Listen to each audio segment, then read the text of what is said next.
Meu vizinho me olhava todos os dias do quintal dele, e quando ele sussurrou aquelas palavras arrepiantes, eu soube que minha vida estava em perigo.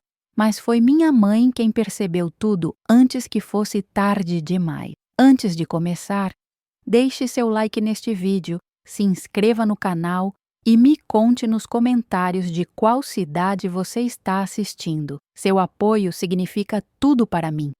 Meu nome é Margarida.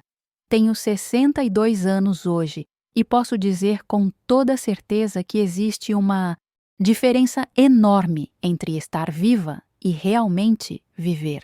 Durante muito tempo, eu apenas existia, respirava, acordava, dormia, mas não vivia de verdade. E tudo começou naquele verão de 1979, quando eu tinha apenas 17 anos e o mundo parecia tão grande e cheio de possibilidades que eu mal conseguia conter a ansiedade dentro do peito. Eu morava com minha mãe, Dona Aparecida, numa casinha simples de 3 cômodos na Rua das Acácias, num bairro operário nos arredores de São Paulo. Meu pai tinha nos deixado quando eu era bem pequena e mamãe sempre dizia que não precisávamos de homem nenhum para sermos felizes. Ela trabalhava numa fábrica de tecidos, saía de casa às 5 da manhã e voltava quando o sol já estava se pondo, com as mãos ásperas e o cheiro de algodão impregnado na roupa. Eu estudava à noite, no supletivo, porque durante o dia ajudava a vizinha, Dona Conceição, a tomar conta dos filhos pequenos dela. Era um dinheirinho que entrava e ajudava nas despesas. Nossa casa ficava bem no meio da rua, com um quintal pequeno nos fundos onde minha mãe cultivava tomates, alface e umas roseiras que ela cuidava como se fossem filhas. Do lado esquerdo moravam os Ferreira, uma família enorme com 6 crianças que viviam gritando e correndo pelo quintal. Do lado direito é que ficava a casa dele, do Fernando. Fernando tinha 32 anos naquela época, era solteiro e morava sozinho desde que a mãe dele tinha falecido, 2 anos antes. Ele trabalhava como motorista de caminhão e viajava bastante, então, às vezes, ficava semanas fora e a casa permanecia silenciosa, com as janelas fechadas e o portão trancado. Quando estava em casa, ele era educado, cumprimentava minha mãe com um aceno de cabeça, sempre sério, sempre com aquele olhar meio distante que eu achava que fosse só timidez. Eu lembro do calor daquele verão. Era um calor úmido, pesado, que grudava na pele e fazia o suor escorrer pelas costas, mesmo quando a gente estava parada na sombra. As cigarras cantavam sem parar durante o dia inteiro, um som estridente que ficava martelando na cabeça. À noite, eu dormia com a janela do meu quarto aberta, porque não tinha ventilador, e o calor era insuportável. Meu quarto ficava nos fundos da casa, com vista para o quintal e, consequentemente, para o quintal do Fernando também. Uma cerca baixa de madeira, toda descascada e torta, separava nossas propriedades. Foi numa dessas noites quentes de janeiro que tudo começou, embora na época eu não tivesse percebido. Eu tinha acabado de tomar banho e estava no quarto, com uma camisola fina de algodão que minha mãe tinha costurado para mim. Era branca com florezinhas azuis, lembro até hoje. Eu estava penteando o cabelo em frente ao espelhinho pequeno que ficava pendurado na parede, quando tive aquela sensação estranha de estar sendo observada. Sabe quando você sente um peso no ar, uma presença que não consegue explicar? Foi exatamente assim. Olhei pela janela e não vi nada além da escuridão do quintal, as sombras das árvores se mexendo com o vento fraco que soprava. A casa do Fernando estava com as luzes apagadas. Ele devia estar viajando de novo. Sacudi a cabeça, achando que era impressão minha, e fui deitar. Mas o sono demorou a vir naquela noite. Os dias foram passando e o verão continuava escaldante. Eu mantinha minha rotina. Acordava cedo, arrumava a casa, ia para a casa da Dona Conceição cuidar dos pequenos, voltava no final da tarde, ajudava minha mãe a preparar o jantar e depois ia para a escola. Era uma vida simples, previsível, e eu gostava assim. Tinha uma amiga, a Rosana, que estudava comigo e às vezes a gente ficava conversando na porta de casa depois da aula, rindo de qualquer bobagem, fazendo planos de um dia conhecer a praia, de arranjar namorados, de usar aquelas roupas bonitas que a gente via nas revistas. Fernando voltou de viagem numa quinta-feira. Eu estava estendendo roupa no varal do quintal quando ouvi o portão dele rangendo. Olhei por instinto e o vi descendo do caminhão, com uma mochila nas costas e o rosto cansado de quem tinha dirigido a noite toda. Ele olhou na minha direção e acenou. Eu acenei de volta, meio sem graça, e voltei a me concentrar nos lençóis molhados que balançavam no varal. Estava ficando um rapaz, disse minha mãe naquela noite durante o jantar, mastigando devagar o feijão com arroz. Ela tinha esse jeito direto de falar sem rodeios. Eu senti o rosto esquentar. Mãe, que bobagem! Eu nem converso direito com ele. Ela me olhou com aquele olhar de quem sabe das coisas antes mesmo de acontecerem. Não precisa conversar para um homem reparar em você, Margarida. E esse Fernando aí do lado, ele é esquisito. Não gosto daquele jeito quieto dele. Homem que não fala muito sempre está pensando demais e isso não é bom.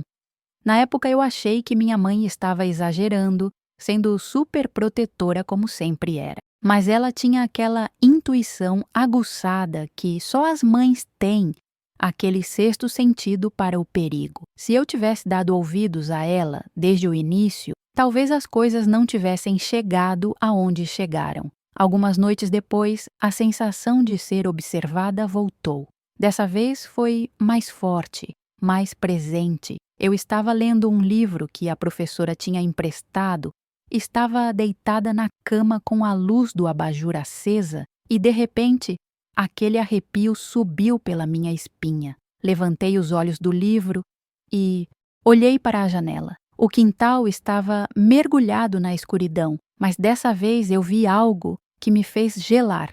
Uma brasa vermelha brilhando no escuro do outro lado da cerca. Alguém estava fumando ali, parado, imóvel. Meu coração disparou. Apaguei a luz rapidamente e fiquei deitada no escuro, tentando controlar a respiração. Esperei alguns minutos que pareceram horas e, quando juntei coragem para olhar de novo, a brasa tinha desaparecido. Não consegui dormir direito naquela noite. Fiquei me revirando na cama, ouvindo cada barulho, cada rangido da casa velha. No dia seguinte, encontrei o Fernando quando estava voltando da casa da Dona Conceição.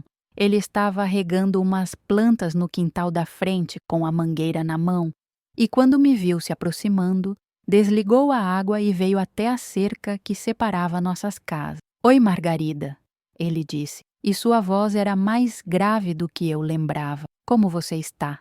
Eu forcei um sorriso, apertando a bolsa contra o corpo. "Tudo bem, seu Fernando. E o senhor?" Ele deu um sorriso pequeno, meio de canto. "Pode me chamar só de Fernando. Não sou tão velho assim. E eu estou bem, melhor agora que estou em casa. Viajar cansa demais." Eu assenti, meio sem saber o que dizer, e já ia embora quando ele continuou falando. "Você está crescendo, ficando uma moça bonita. Sua mãe deve ficar orgulhosa."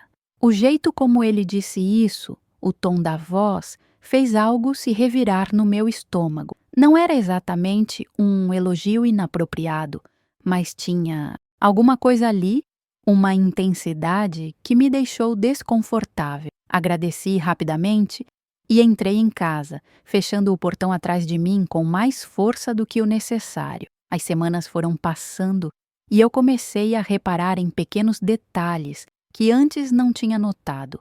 Fernando estava sempre em casa agora, mesmo nos dias de semana. Eu o via no quintal dele, mexendo em alguma coisa, consertando a cerca, podando as plantas, mas sempre olhando na direção da minha casa. Quando eu saía para estender roupa, ele aparecia. Quando eu regava as roseiras da minha mãe, ele estava lá, do outro lado, fingindo fazer alguma coisa, mas com os olhos voltados para mim. Minha mãe também começou a notar. Margarida, feche a janela do seu quarto à noite. Ela me disse num tom que não admitia discussão. Mas, mãe, está um calor insuportável. Não me importa. Feche a janela e tranque. E se precisar de alguma coisa durante a noite, me chame. Eu obedeci, mesmo reclamando do calor sufocante que tomava conta do quarto. Foi numa tarde de sábado que as coisas deram uma virada mais clara. Eu estava sozinha em casa porque minha mãe tinha ido ao mercado fazer as compras do mês. Resolvi aproveitar para tomar banho com calma e lavar o cabelo. O banheiro da nossa casa era pequenininho, com uma janela alta que dava para o quintal. Eu sempre deixava ela entreaberta para o vapor sair. Estava enxaguando o shampoo do cabelo com os olhos fechados quando ouvi um barulho do lado de fora. Um barulho de passos na terra bem próximo. Abri os olhos rapidamente, com o coração já acelerado, e olhei para cima, para a janela, e foi aí que eu vi. Através do vidro fosco, eu distingui a silhueta de alguém do outro lado, bem próximo, parado ali. Soltei um grito, sem conseguir controlar. Peguei a toalha às pressas e me cobri tremendo inteira. Os passos se afastaram rapidamente. Quando minha mãe chegou em casa meia hora depois, me encontrou sentada na sala, ainda molhada, ainda tremendo. Contei tudo a ela e vi seu rosto ficar pálido e depois vermelho de raiva. Ela saiu de casa como uma tempestade e foi direto bater no portão do Fernando. Eu a segui, com medo do que poderia acontecer. Ele abriu o portão com aquela cara de inocente de quem não tinha feito nada. A senhora precisa de alguma coisa, dona Aparecida? Minha mãe não perdeu tempo. O senhor estava no nosso quintal mais cedo, espiando minha filha no banho. Quero uma explicação agora. Fernando ficou sério, mas não pareceu nem um pouco assustado ou envergonhado. Pelo contrário, ele cruzou os braços e encostou no batente do portão. Eu não sei do que a senhora está falando. Eu estava aqui em casa o tempo todo. Deve ser imaginação da menina. A forma como ele disse menina, com aquele tom condescendente, fez minha mãe dar um passo à frente. Minha filha não inventa histórias, e eu estou avisando o senhor. Se chegar perto dela de novo, se eu vir o senhor olhando para o nosso lado, eu chamo a polícia. Entendeu bem? Fernando deu um sorriso pequeno, quase imperceptível. Claro, dona Aparecida, mas a senhora não precisa ficar tão alterada. Eu só estava sendo um bom vizinho, prestando atenção se está tudo bem por aí. Duas mulheres sozinhas precisam de proteção, não é mesmo? A forma como ele disse isso, com aquele subtexto ameaçador, fez meu sangue gelar. Voltamos para casa e minha mãe trancou todas as portas e janelas, mesmo com o calor. Naquela noite, ela dormiu no meu quarto, numa esteira no chão. Vamos tomar cuidado, filha, ela disse no escuro. Esse homem não está certo da cabeça. Eu sinto isso. E quando uma mãe sente, é melhor acreditar. Eu achava que depois daquele confronto ele ia recuar, ia entender o recado, mas eu estava enganada. Aquilo foi só o começo. Fernando não tinha a menor intenção de me deixar em paz. Na verdade, foi como se a advertência da minha mãe tivesse acendido algo nele, uma obsessão que estava só esperando a oportunidade de vir à tona. Os dias seguintes foram de uma tensão constante, como se eu estivesse vivendo com um nó apertado no estômago que nunca se desfazia completamente. Minha mãe começou a chegar mais cedo do trabalho, inventava desculpas para a encarregada da fábrica, dizia que estava com dor de cabeça ou que precisava resolver coisas em casa. A verdade é que ela não queria me deixar sozinha, e eu sabia disso sem que ela precisasse dizer uma palavra. Fernando mudou de estratégia. Ele não ficava mais tão óbvio, parado no quintal olhando descaradamente. Agora era mais sutil, mais calculado e, de certa forma, isso era ainda mais assustador. Eu começava a vê-lo em lugares onde não deveria estar. Na padaria onde eu comprava pão todo dia às 7 da manhã, ele aparecia de repente, pegando o jornal, acenando com aquele sorriso que não chegava aos olhos. Que coincidência, Margarida, ele dizia, sempre com aquele tom que parecia amigável, mas carregava algo pesado por baixo. Na feira do bairro, onde eu ia aos sábados com minha mãe, ele estava lá também, entre as barracas de verduras, fingindo escolher tomates, mas com os olhos seguindo cada movimento meu. Uma vez eu estava experimentando um vestido numa lojinha simples da rua principal e quando saí do provador, olhei pela vitrine e lá estava ele, do outro lado da rua, encostado num poste, fumando e olhando diretamente para a loja. Mãe, ele está me seguindo, eu disse naquela noite, com a voz trêmula. Nós estávamos sentadas à mesa da cozinha, com 2 xícaras de chá de camomila que ela tinha feito para acalmar meus nervos. Ela segurou minha mão com força e eu podia sentir as calosidades dos anos de trabalho na fábrica. Eu sei, filha, eu também tenho visto. Amanhã vou na delegacia fazer um boletim de ocorrência. Isso já passou dos limites, mas quando fomos à delegacia no dia seguinte, a realidade nos atingiu como um balde de água fria. O delegado, um homem de meia idade com bigode grosso e barriga proeminente, nos ouviu com expressão entediada. Ele não encostou em você? Não ameaçou diretamente? Então, não tem muito o que a gente possa fazer, dona Aparecida. O Brasil é um país livre. O homem pode andar nas mesmas ruas que vocês. Se ele fizer alguma coisa concreta, aí vocês voltam aqui que a gente toma providência. Minha mãe ficou vermelha de indignação. Então vocês vão esperar acontecer alguma coisa com minha filha para fazer alguma coisa? É, isso. O delegado suspirou como se tivesse ouvido aquilo 1000 vezes antes. A senhora está exagerando. Talvez seja só coincidência mesmo. Esse Fernando aí é trabalhador, motorista de caminhão, nunca deu problema nenhum. A senhora que não fique criando caso. Saímos de lá me sentindo ainda mais desamparadas do que quando entramos. Era como se ninguém pudesse nos proteger, como se estivéssemos sozinhas contra algo que ninguém mais conseguia ver. Minha mãe estava furiosa, mas eu via também o medo nos olhos dela.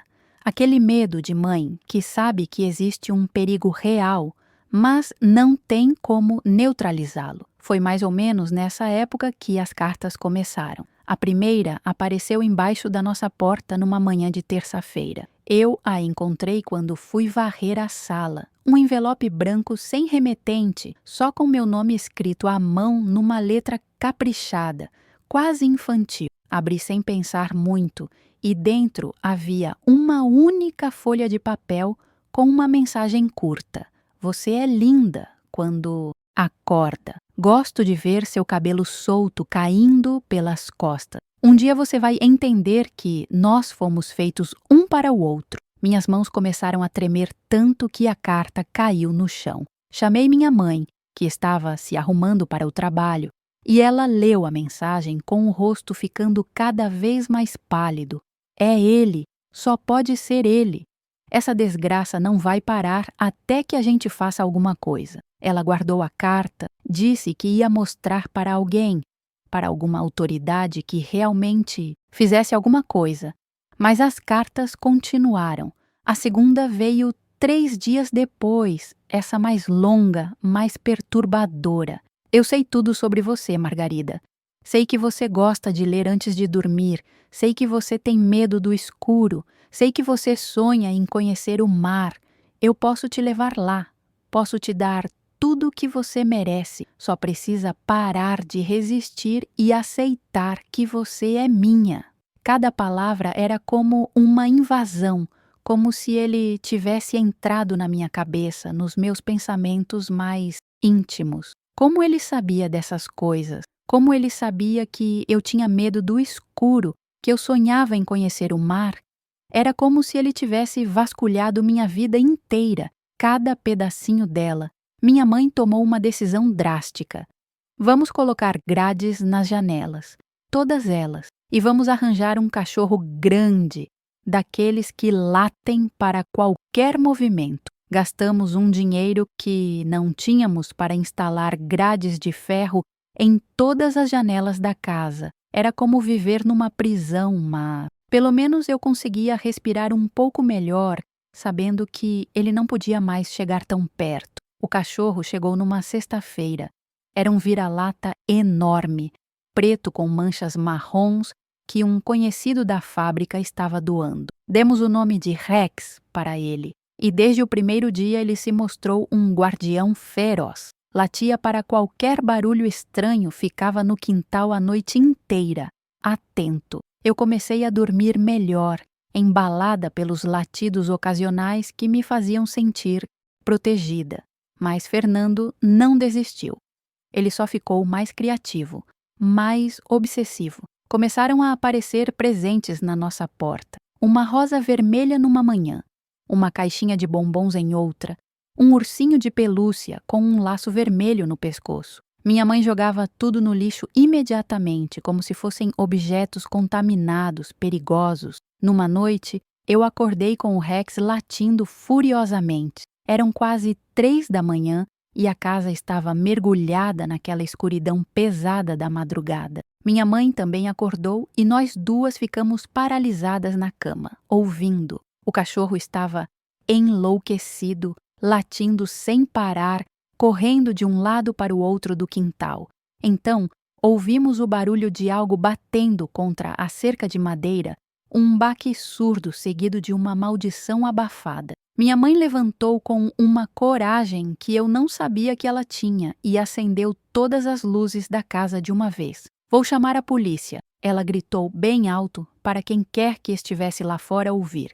Ouvimos passos rápidos se afastando, o rangido do portão do Fernando se abrindo e fechando. Quando amanheceu e fomos verificar, encontramos marcas de mãos na cerca de madeira, como se alguém tivesse tentado escalá-la, e no chão, do nosso lado, havia uma lanterna caída. Dessa vez, quando voltamos à delegacia com a lanterna e fotos das marcas na cerca, eles nos levaram mais a sério. Um policial diferente, mais jovem, anotou tudo direitinho e disse que ia dar uma passada na casa do Fernando para fazer umas perguntas. Mas minha mãe e eu sabíamos que aquilo não ia resolver nada.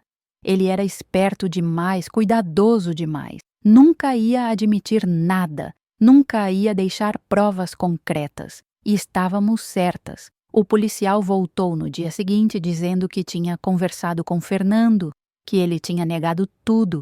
Disse que a lanterna não era dele e que estava dormindo na hora do incidente. Não tem como provar que foi ele, a senhora entende. A não ser que a gente pegue ele no flagrante fazendo alguma coisa, não tem muito o que possamos fazer. A sensação de impotência era sufocante. Era como estar presa numa teia de aranha, vendo a aranha se aproximando cada vez mais e sem conseguir me soltar. Eu parei de sair sozinha, nem para ir até a casa da dona Conceição, que ficava a apenas 3 casas de distância. Minha mãe passava lá todo dia para avisar que eu não ia mais poder trabalhar, que tinha surgido um problema de família. Dona Conceição ficou triste, mas, entendeu? Disse que quando as coisas melhorassem eu podia voltar. Eu parei de ir para a escola também. Tinha muito medo de andar na rua à noite, de pegar o ônibus, de estar em lugares abertos onde ele pudesse me seguir sem que eu percebesse. Minha professora, Dona Helena, veio até em casa, numa tarde, para saber o que estava acontecendo. Ela era uma senhora bondosa, de cabelos brancos presos num coque, e, quando minha mãe contou tudo para ela, vi as lágrimas nos olhos dela. Meu Deus do céu, menina! Que horror você está passando! Vou conversar com o diretor, a gente arranja um jeito de você continuar estudando em casa, fazendo as provas quando puder. Não pode perder o ano por causa desse homem. A verdade é que eu já estava perdendo muito mais do que o ano escolar. Estava perdendo minha liberdade, minha juventude, minha alegria. Passei a ter pesadelos constantes. Acordava no meio da noite, suada e tremendo, com a sensação de que ele estava dentro do meu quarto, me observando no escuro. Emagreci, as roupas ficaram largas no meu corpo. Minha mãe fazia comidas que eu gostava. Tentava me animar, mas a comida não tinha gosto, a vida não tinha graça. Numa tarde de abril, quando o calor do verão tinha finalmente dado uma trégua e o ar estava mais fresco, aconteceu algo que mudou tudo. Eu estava na sala, fazendo uns exercícios de matemática que a dona Helena tinha deixado para mim, quando ouvi a voz dele. Era alta, clara, vinha do quintal. Margarida, eu sei que você está me ouvindo. Preciso falar com você. Não vou fazer nada de mal, só quero conversar. Meu coração disparou. Olhei pela janela gradeada e lá estava ele, do outro lado da cerca, segurando uma cerveja na mão, com o rosto vermelho e os olhos vidrados. Estava bêbado. Por favor, Margarida. Ele continuou com a voz meio arrastada. Você não entende o que eu sinto. Eu te quero só para mim. Eu sempre te vigiava do meu quintal desde que você era menina. Vi você crescer, vi você se transformar nessa mulher linda. Você é minha. E todo mundo precisa saber disso. As palavras me atingiram como socos, desde que eu era menina. Ele estava me observando há anos inteiros, e eu nunca tinha percebido. Senti uma onda de náusea subindo pela garganta. O Rex estava latindo como louco, mostrando os dentes, pronto para atacar se ele tentasse pular a cerca. Foi nesse momento que minha mãe chegou do trabalho. Ela tinha saído mais cedo de novo e estava preocupada comigo. Quando viu Fernando ali, bêbado, falando aquelas coisas, algo nela se rompeu. Ela não pensou 2 vezes. Entrou em casa como um furacão, foi direto até o quarto dela e voltou segurando algo que fez meu sangue gelar. Era a espingarda velha que tinha sido do meu avô, que ficava guardada no alto do guarda-roupa há anos. Sai da minha cerca agora. Ela gritou, apontando a arma para ele. Sai agora ou eu atiro. E Deus é testemunha que não vou errar. Fernando deu um passo para trás, com os olhos arregalados. A embriaguez parecia ter evaporado de repente. Calma, dona Aparecida, calma. Eu só estava conversando. Minha mãe destravou a espingarda e o som ecoou no quintal silencioso. Eu não estou calma.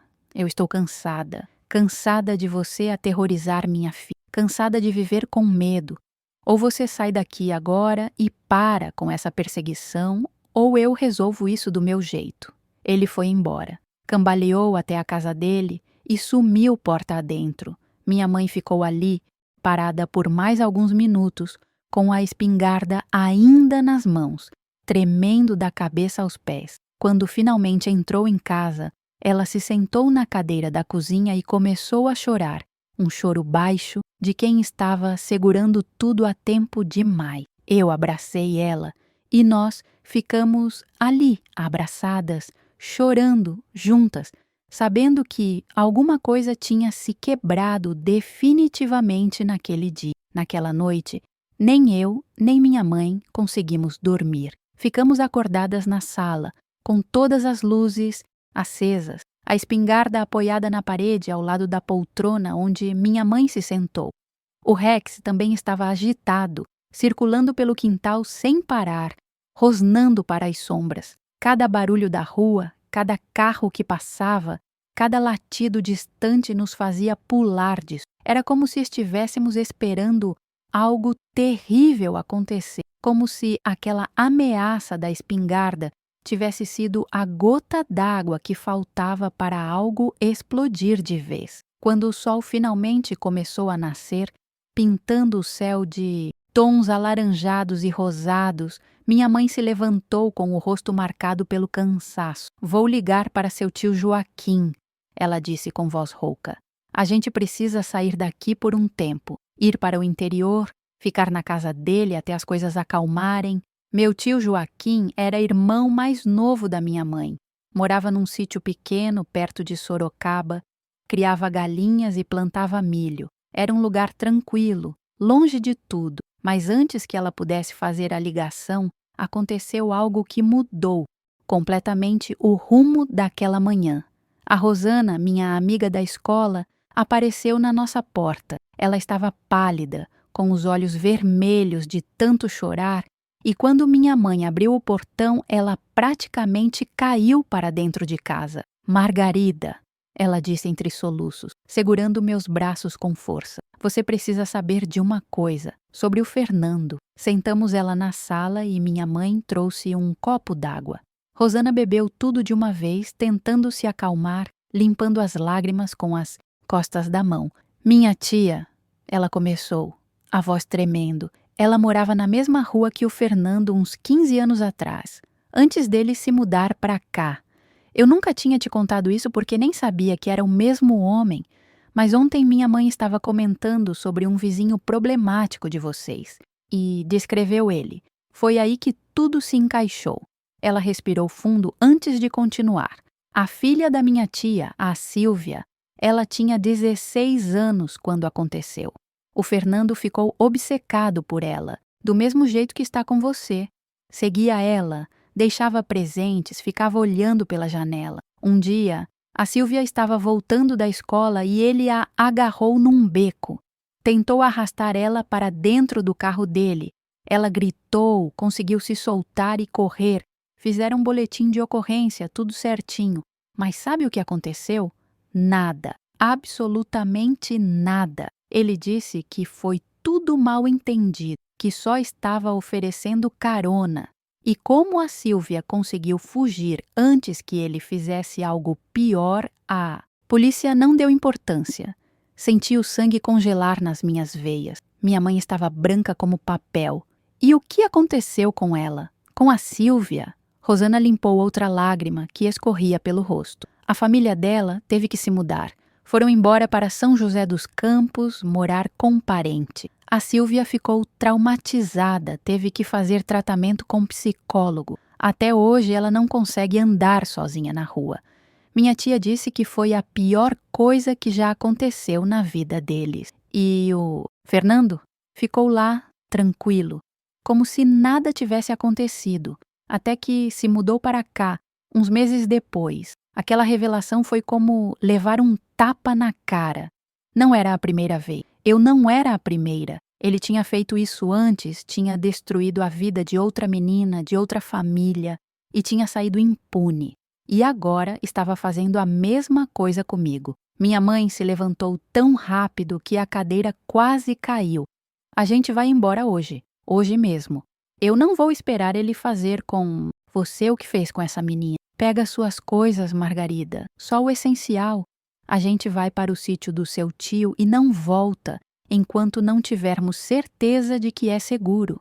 Mas antes que pudéssemos começar a arrumar qualquer coisa, ouvimos um barulho vindo do quintal.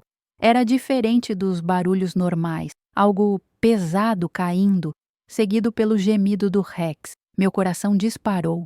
Corremos até a janela da cozinha que dava para o quintal e o que vimos fez meu mundo desabar. O Rex estava caído no chão, se mexendo fracamente, com espuma saindo da boca. E a cerca que separava nosso quintal do de Fernando tinha um buraco, tábuas arrancadas, como se alguém tivesse forçado a passagem durante a noite. Minha mãe soltou um grito e correu para a porta dos fundos, mas eu a segurei. Mãe, não. Pode ser armadilha. Ele pode estar esperando você sair. Ela se debateu por um segundo, mas então entendeu. Ligou para a polícia, para os vizinhos, para todo mundo que podia ajudar. Enquanto isso, ficamos presas dentro de casa, olhando pela janela o Rex agonizando no quintal, sabendo que Fernando tinha feito aquilo, tinha envenenado nosso cachorro, tinha violado nossa propriedade e que nada, absolutamente nada, parecia nos proteger dele. A polícia demorou 20 minutos para chegar. E quando chegou, era tarde demais para o Rex. Ele tinha morrido antes de qualquer ajuda chegar. Um dos policiais examinou o buraco na cerca e encontrou pedaços de carne com um pó branco. Veneno de rato, ele disse, balançando a cabeça. Quem fez isso queria mesmo matar o bicho. Vocês têm inimigos? Minha mãe apontou para a casa ao lado. É o vizinho. Ele está perseguindo minha filha há meses. Fizemos boletim, viemos aqui várias vezes, mas vocês nunca fazem nada." O policial suspirou. "Vamos conversar com ele de novo, mas sem provas concretas de que foi ele, não tem muito o que possamos fazer." Minha mãe explodiu. "Provas concretas? O cachorro está morto ali no chão. A cerca está arrombada. Que mais vocês precisam?" O policial manteve o tom calmo, mas firme. "A senhora entende que ele pode dizer que foi outra pessoa, que tem muita gente que passa por essa rua, a menos que alguém tenha visto ele fazendo isso." Foi quando a dona Eulália, a vizinha de 3 casas para baixo, apareceu no portão. Era uma senhora de quase 70 anos, viúva, que vivia reclamando de tudo e de todos, mas que tinha um coração bom. "Eu vi", ela disse, com a voz firme apesar da idade. "Eu vi, sim. Não consegui dormir essa noite por causa da minha artrite e estava na janela tomando um chá quando vi ele, lá pelas 4 da manhã. O Fernando. Ele pulou a cerca, jogou alguma coisa para o cachorro e quando o bicho foi cheirar ele voltou correndo. Eu vi tudo. O alívio que senti naquele momento foi tão grande que minhas pernas quase cederam. Finalmente alguém tinha visto. Tinham a prova que tanto pedi. Os policiais foram até a casa do Fernando imediatamente. Bateram na porta, chamaram, mas ninguém atendeu. Forçaram a entrada e encontraram a casa vazia. Ele tinha fugido. Levou roupas, documentos, tudo.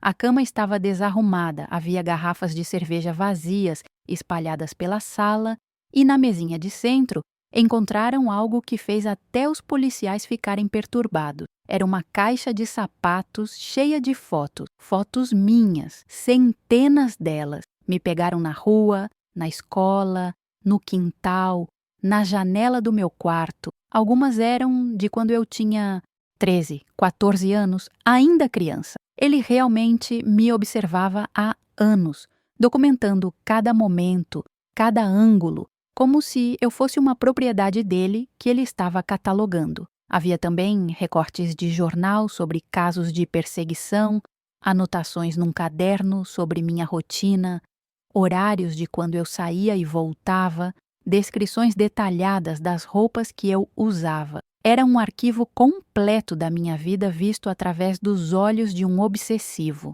Um dos policiais, um homem mais velho de cabelos grisalhos, olhou para minha mãe com uma expressão que mesclava vergonha e compaixão. "A senhora tinha razão o tempo todo. Esse homem é perigoso, muito perigoso. Vamos emitir um mandado de prisão, colocar alertas em todas as delegacias da região. Mas enquanto isso, seria prudente vocês ficarem em outro lugar, com parentes, amigos, qualquer lugar que ele não conheça." Naquele mesmo dia, arrumamos o essencial em 2 malas velhas. Minha mãe ligou para o tio Joaquim explicando a situação e ele disse que a gente podia ficar lá o tempo que fosse necessário. A dona Conceição se ofereceu para cuidar da casa enquanto estivéssemos fora, regar as plantas, verificar se estava tudo bem. Os vizinhos, que antes pareciam distantes e indiferentes ao nosso problema, agora se mostravam solidários e preocupados. A notícia do que tinha acontecido se espalhou pela rua inteira em questão de horas. Antes de sair, voltei ao quintal uma última vez para me despedir do Rex.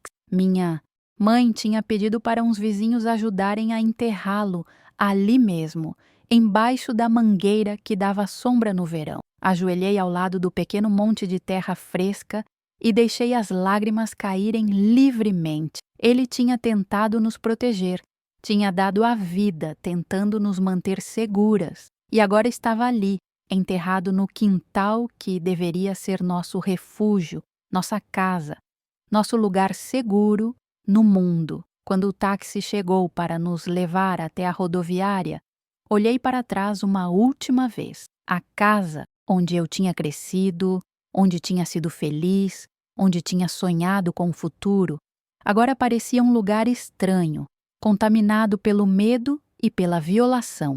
A casa do Fernando estava escura e silenciosa, como uma ferida aberta no meio da rua. Me perguntei onde ele estava naquele momento, o que estava pensando, se estava nos observando de algum lugar escondido. A sensação de estar sendo vigiada não ia embora, mesmo sabendo que ele tinha fugido. O ônibus para Sorocaba estava lotado, cheirava a suor e diesel e chacoalhava em cada buraco da estrada. Minha mãe segurou minha mão durante toda a viagem e de vez em quando eu sentia ela apertando mais forte, como se quisesse ter certeza de que eu estava ali, de que estava segura. Olhei pela janela embaçada, vendo a paisagem urbana dar lugar ao campo, as casas ficando mais espaçadas, mais simples, até que finalmente chegamos ao sítio do tio Joaquim. Era um lugar humilde, mas acolhedor,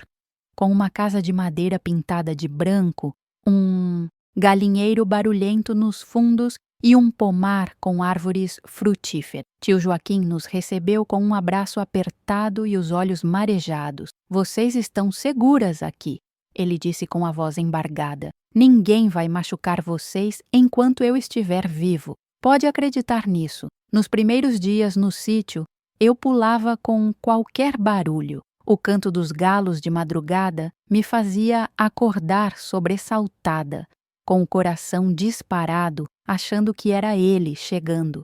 O vento, balançando as árvores à noite, criava sombras que pareciam figuras humanas. Eu não conseguia relaxar, não conseguia baixar a guarda nem por um segundo. Minha mãe percebia meu estado e tentava me acalmar, me dizia que ali era diferente, que estávamos longe, que ele não sabia onde encontrar a gente. Mas à noite, quando todos dormiam, eu ficava acordada olhando para o teto de madeira do quartinho simples onde tinha me instalado e me perguntava se algum dia ia conseguir voltar a viver normalmente, se algum dia ia conseguir andar na rua sem olhar para trás a cada 5 segundos, se algum dia ia conseguir confiar novamente que o mundo era um lugar seguro. A verdade dolorosa era que Fernando tinha roubado mais do que minha paz. Ele tinha roubado minha capacidade de me sentir segura no mundo. Passaram-se 3 semanas no sítio, 3 semanas que pareciam uma eternidade suspensa no tempo. Minha mãe ligava para a delegacia a cada 2 dias, perguntando se tinha novidades, se tinham encontrado Fernando. A resposta era sempre a mesma: "Ainda estamos procurando Dona Aparecida." Ele sumiu completamente. "Mas fique tranquila, a senhora e sua filha estão seguras." Só que a gente não se sentia segura. Segurança era algo que tinha sido arrancado de nós e não sabíamos se algum dia conseguiríamos recuperar. Eu tentava me ocupar ajudando meu tio com os afazeres do sítio, alimentava as galinhas, regava a horta, colhia laranjas do pomar. O trabalho físico me cansava e o cansaço me ajudava a dormir pelo menos algumas horas por noite. Minha mãe também tentava manter a normalidade, cozinhava, limpava, conversava com o tio Joaquim sobre assuntos banais como se nada estivesse acontecendo. Mas eu via nos olhos dela aquela vigilância constante, aquele olhar que desviava para a estrada de terra toda vez que ouvia o som de um motor se aproximando. Foi numa tarde de quinta-feira, quando o céu estava carregado de nuvens escuras anunciando tempestade, que tudo desmoronou de vez. Eu estava no pomar colhendo mangas quando ouvi o grito da minha mãe vindo da casa. Era um grito de puro terror, um som que eu nunca tinha ouvido sair da garganta dela. Larguei a cesta e corri com o coração já disparado antes mesmo de saber o que tinha acontecido. Quando cheguei à varanda, vi minha mãe segurando um papel nas mãos trêmulas, com o rosto mais branco do que eu já tinha visto. Tio Joaquim estava ao lado dela, tentando ler o papel por cima do ombro, com uma expressão de incredulidade e raiva. "O que foi? O que aconteceu?" Minha voz saiu num fio. Minha mãe me olhou e vi lágrimas escorrendo pelo rosto dela. "Ele sabe onde a gente está", ela sussurrou. "Fernando sabe onde a gente está." Peguei o papel da mão dela. Era uma carta, escrita com aquela mesma letra caprichada e infantil que eu já conhecia tão bem. As palavras dançavam na minha frente enquanto eu tentava focar, Margarida, você achou mesmo que podia fugir de mim? Eu te conheço melhor do que você conhece a si mesma. Sei onde você está, sei que está no sítio do seu tio. Posso ver você colhendo frutas no pomar com aquele vestido azul que eu gosto tanto. Você é tão linda quando não sabe que está sendo observada. Logo, muito logo, a gente vai estar junto, para sempre. Você é minha, e eu não vou deixar ninguém nos separar. As palavras me atingiram como balas. Ele estava aqui. Em algum lugar próximo, ele estava nos observando. De novo, sempre. Olhei em volta desesperada para as árvores, para a estrada, para os campos ao redor. Onde? Onde ele estava? Tio Joaquim já estava no telefone ligando para a polícia, a voz dele alterada, gritando que precisavam vir imediatamente, que tinha um homem perigoso rondando a propriedade. Minha mãe me puxou para dentro de casa e trancou todas as portas e janelas. A tarde, que estava quente, ficou abafada, sufocante. Sentamos na sala esperando, apenas esperando, sem saber exatamente o que esperar. A polícia disse que ia mandar uma viatura, mas que podia demorar porque o sítio ficava longe da cidade. Quanto tempo? 1 hora, talvez 2, dependendo do trânsito. 1 hora, 120 minutos de pura agonia, sabendo que ele estava lá fora, em algum lugar, esperando o momento certo. Começou a chover. Uma daquelas chuvas fortes de verão que tamborilavam no telhado de zinco, fazendo um barulho ensurdecedor. Os trovões ecoavam, seguidos por relâmpagos que iluminavam a casa inteira por segundos antes de mergulhar, tudo na penumbra de novo. Tio Joaquim pegou a espingarda dele, a mesma que usava para espantar gambás que atacavam o galinheiro, e ficou de pé perto da porta, tenso, alerta. Foi então que ouvimos passos na varanda, lentos, deliberados, o som das tábuas de madeira rangendo sob o peso de alguém. Minha mãe me abraçou tão forte que mal consegui respirar. Tio Joaquim ergueu a espingarda apontando para a porta. Quem está aí? Saia agora ou eu atiro. Não tinha resposta, só o som da chuva e dos passos que continuavam circulando a casa, como se ele estivesse procurando uma forma de entrar. Então veio a voz. Aquela voz que assombrava meus pesadelos. Margarida, abra a porta. Eu só quero conversar com você. Só 5 minutos. É tudo o que eu peço. 5 minutos para você entender o quanto eu te amo, o quanto eu preciso de você. Por favor, meu amor, não me faça fazer isso do jeito difícil. A forma como ele disse meu amor fez meu estômago revirar. Tinha uma possessividade doentia naquelas palavras. Uma certeza absoluta de que eu pertencia a ele. Tio Joaquim gritou de volta. Você não vai chegar perto dela. A polícia já está vindo. Melhor você ir embora enquanto pode. Fernando riu. Foi uma risada baixa, amarga. A polícia? Sempre a polícia. Vocês acham que eu tenho medo da polícia? Eu não tenho medo de nada quando se trata dela. Eu atravessei o estado inteiro para encontrá-la. Vasculhei registros, segui vocês. Esperei o momento certo. Vocês acham que uma porta trancada vai me impedir? E então ele começou a forçar a porta. O batente estremeceu com cada investida. Madeira contra madeira, o som seco e aterrorizante de alguém determinado a entrar. Tio Joaquim disparou a espingarda para o alto. Um aviso. Eu avisei. Próxima vez eu acerto você. Mas Fernando não parou. Continuou batendo, chutando, jogando o peso do corpo contra a porta que começava a ceder, as dobradiças velhas gemendo sob a pressão. Foi minha mãe quem teve a ideia. O porão. A gente pode trancar você lá até a polícia chegar. É o lugar mais seguro. Descemos correndo pela escada estreita que levava ao porão escuro e úmido, onde tio Joaquim guardava ferramentas e conservas. Minha mãe me empurrou para dentro. Fica aqui. Não faz barulho. Não sai por nada. Mãe, não, vem comigo.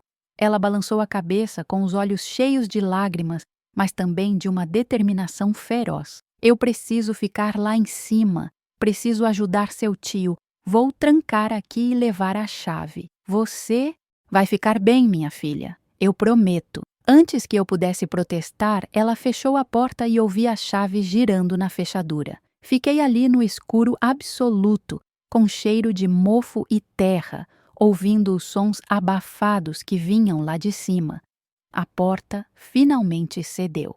Ouvi o estrondo da madeira se partindo, os gritos do meu tio, a voz da minha mãe gritando para ele sair, para ele ir embora. E então outro disparo, mais grito, barulho de luta, de móveis sendo derrubados, de vidro quebrando.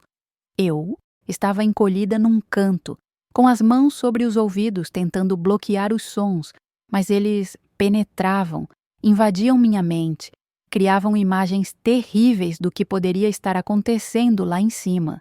Quanto tempo fiquei ali? Não sei.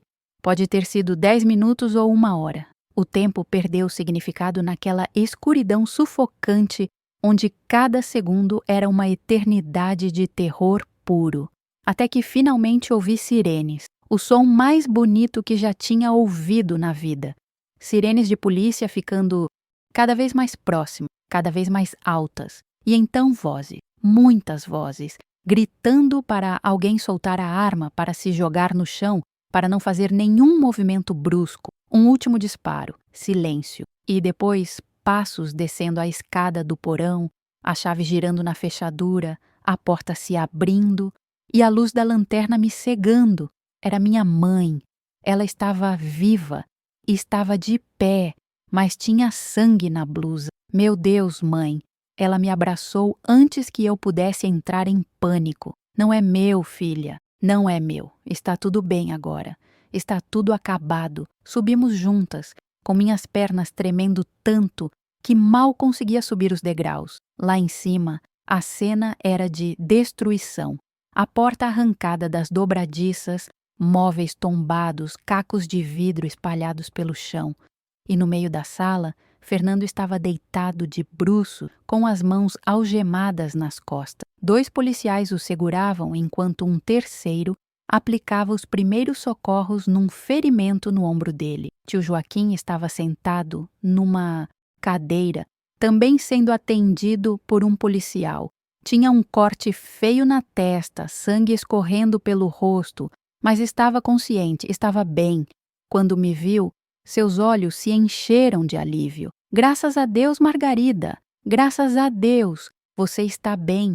Foi só então que eu realmente entendi. Tinha acabado. Fernando estava preso, algemado, ferido, completamente neutralizado. Não podia mais me machucar. Não podia mais nos aterrorizar. Mas quando meus olhos se encontraram com os dele, mesmo ali, no chão, mesmo derrotado, ele sorriu. Foi um sorriso pequeno, torto, mas carregado de algo que me fez gelar, como se aquilo não fosse o fim, como se fosse apenas um intervalo. Um dos policiais percebeu meu olhar e se colocou entre nós. Não olha para ele. Ele não pode mais fazer nada. Vai passar muito tempo preso pelo que fez, tentativa de invasão, perseguição, violência, resistência à prisão. Ele não vai sair tão cedo. Levaram Fernando embora na viatura e só quando as luzes vermelhas desapareceram na estrada de terra é que consegui respirar de verdade. Sentei no chão da varanda, abraçada às minhas pernas, ouvindo a chuva que já não caía tão forte. Minha mãe sentou ao meu lado e ficamos ali, em silêncio, apenas existindo naquele momento de alívio misturado com exaustão absoluta. Os dias que se seguiram foram estranhos. Era como acordar de um pesadelo longo e perceber que o mundo ainda estava lá, que o sol ainda nascia, que as galinhas ainda cantavam, que a vida continuava. Mas eu tinha mudado. Algo dentro de mim tinha se transformado de forma irreversível.